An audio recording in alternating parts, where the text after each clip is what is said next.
সেই দু একজন ফেক আইডিধারী কাপুরুষের চেয়ে তোমাদের ভালোবাসার মূল্য আমার কাছে অনেকটাই বেশি। হ্যাঁ, এই যে কয়েকদিন যাবত আমি খুব বেশি বেশি পোস্ট করলাম, কি পোস্ট করলাম, সেই বড় বড় আইডি যেগুলো তোমাদেরকে ঠকাচ্ছে তাদের গায়ে লেগে গিয়েছে। তারা এখন ফেক আইডি থেকে আমাকে ধমকি দিতে শুরু করেছে। তারা বলছে আমার ভিডিওগুলো তাড়াতাড়ি ডিলিট করতে হবে, তা না হলে তাদের ফেক আইডি থেকে একেবারে 100-200 আমাকে রিপোর্ট করে আমার ভিডিওগুলোতে কপিরাইট ক্লেম করে আমার আইডিটা বন্ধ করে দেবে। তো আমার কিন্তু এই কথাটা আগে, এই দেখো, সোমা দিদি ভাই আমাকে আগেই বলেছিল, সোমা মুখার্জি দিদি ভাই বলেছিল, ভাই তুমি এবার তো চক্ষুশীল হয়ে যাবে গো। দেখো, সে কিন্তু আগে অনুমান করতে পেরেছিল, আমাকে কমেন্ট করে বলেছিল আমি কি ভিডিও বানিয়েছিলাম। আমি তো তোমরা বলছো এই ভিডিওতে 5টা কমেন্ট করে 10টা রিপ্লাই করে দাও, 20টা লাইক করে দাও, তাতে তোমার এনগেজমেন্ট বাড়বে। এই কথাটা কি সত্যি? তুমি কি বুকে হাত রেখে বলতে পারবে যে এই কথাটা সত্যি?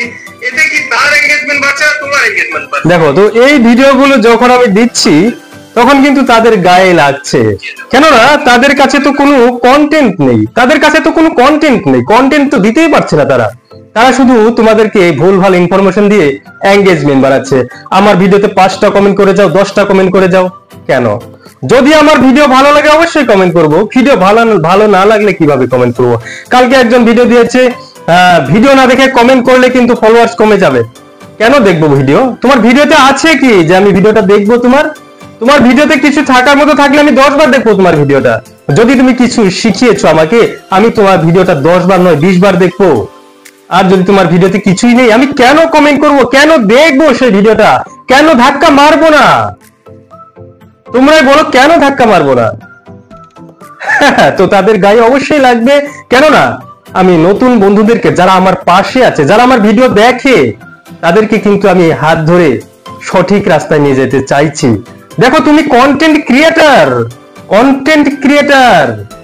তুমি কমেন্টার নয়, তুমি ভিডিও ভিউয়ার নয়, তুমি কন্টেন্ট ক্রিয়েটার। তোমার কাজ কন্টেন্ট ক্রিয়েট করা। তুমি অন্যদেরকে এন্টারটেইনমেন্ট দেবে, অন্যদেরকে শিক্ষা দেবে। তুমি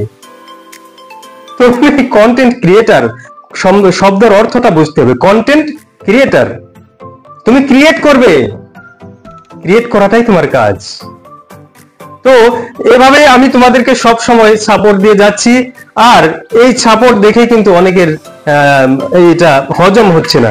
দেখো, অনেকেই হিংসে করছে, অনেকেই কিছু করছে, আবার অনেকেই কিন্তু আমার থেকে অনেক কিছু শিখতে পেরেছে।